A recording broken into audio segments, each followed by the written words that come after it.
MLA శిల్పరవిపై YCP ZPTC Gokul Krishna Reddy మండిపడ్డారు. MLA ఇంట్లో పనిచేసే వాళ్లకు మున్సిపాలిటీ నుంచి జీతాలు ఇస్తున్నారు.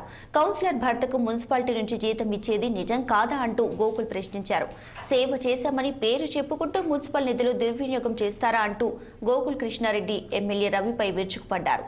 అండర్ గ్రౌండ్ వల్ల నుంచి మంచి జరుగుతుందని కనీస అవగాహన లేని నాయకులు నంద్యాలలో ఉన్నారంటూ మండిపడ్డారు. శిల్పం మినరల్ వాటర్ ప్లాంట్ కు బిల్లులు కట్టేది మున్సిపాలిటీ కాదా అని జెడ్పీటీసీ గోకుల్ కృష్ణారెడ్డి ప్రశ్నించారు. అబ్వియస్లీ వాళ్ళలో మా వాళ్ళు ఉంటారు, మాలో వాళ్ళు ఉంటారు, అక్కడ ఇక్కడ ఉండింటారు. వాళ్ళు ఎవరన్నా వచ్చి మాట్లాడితేనే కాంగ్రెస్ పార్టీ నుంచి శర్మిలమ్మ గారికి స్టేట్ మొత్తం అప్పచెప్పారు. నంద్యాల ఏమున్నది, గోకుల్ రెడ్డి చిన్న జెడ్పీటీసీని. అలాంటిది శర్మిలమ్మ గారు నాకు ఫోన్ చేసి అంత స్థాయికి మనం ఇంకా ఎదగలే కదన్నా. ఏ రోజు మేము కంటెస్ట్ చేయలేదు. మా కుటుంబంలో మా పెదనాన్నగారు గతంలో కంటెస్ట్ చేసినారు కాంగ్రెస్ పార్టీ నుంచి. స్వల్ప మెజార్టీతో ఆయన ఓడిపోవడం జరిగింది దురదృష్టవశాత్తు. మళ్ళీ రెండోసారి మేము పార్టీకి చేసిన సేవలు మేలు గుర్తించకుండా మొండికి ఇక్కడ లోకల్ రాజకీయాల్లో మమ్మల్ని డిస్టర్బ్ చేసి మా మనోభావాలు దెబ్బతీసినాయని చెప్పి 94లో మేము ఇండిపెండెంట్గా కంటెస్ట్ చేయడం జరిగింది. కాంగ్రెస్ పార్టీ కాదని కంటెస్ట్ చేసి ఆ రోజు మేము కూడా ఒక మాదిరిగా 18,000-19,000 ఓట్లతో మేము ఇండిపెండెంట్గా బరిలో ఉన్నాము. ఆ రోజు 18,000-19,000 అంటే ఆ రోజు ఉన్న ఓటర్ మాకు ఎంత ఉన్నది, 1,00,000 చిల్లరనే ఉన్నది మాకు నంద్యాల ప్రాంతంలో.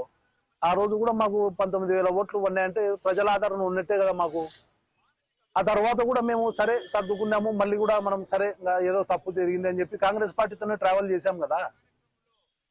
కాబట్టి ఇవన్నీ జరిగేటప్పుడు వాస్తవాలు ఏంటంటే ఇవన్నీ జరిగేటప్పుడు 10 మంది ఎవరో ఒకరు అనుసరిస్తుంటారు, కాల్ చేస్తుంటారు, అట్లా చేద్దాం ఇట్లా చేద్దామని ఐడియా చేస్తాం.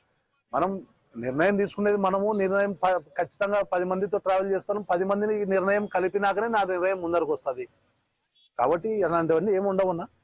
రాబోయే రోజుల్లో ఏం జరుగుతుంది అనేది జస్ట్ వెయిట్ అండ్ సీ. అధిష్టానంతో టచ్లో ఉన్నాము. అధిష్టానం ఏది చెప్తే అది చేయనికి మేము శిరసా వహిస్తాము. అట్లని తప్పు చేసేటోళ్ళనే మళ్ళీ నీదేసుకుని రాండి అంటే దానికి కూడా మేము అడగాల్సినవి ఉన్నాయి, అడుగుతాము. అడిగిన తర్వాత ఖచ్చితంగా ఆ రోజు మళ్ళీ మనం ఏం చేద్దాము ఎలా చేద్దాం అనేది ఖచ్చితంగా మీడియా మిత్రులారా మీరందరూ కూడా నాకు బాగా సహకరిస్తున్నారు. కాబట్టి ఖచ్చితంగా మీ ముందరికి వచ్చి ఫస్ట్ మీకే చెప్తాను నేను, ఇలా జరుగుతుంది ఇలా చేయబోతున్నా అని. కాబట్టి దాని గురించి ఏం ఇబ్బంది లేదు బ్రదర్. సత్సంబంధాలు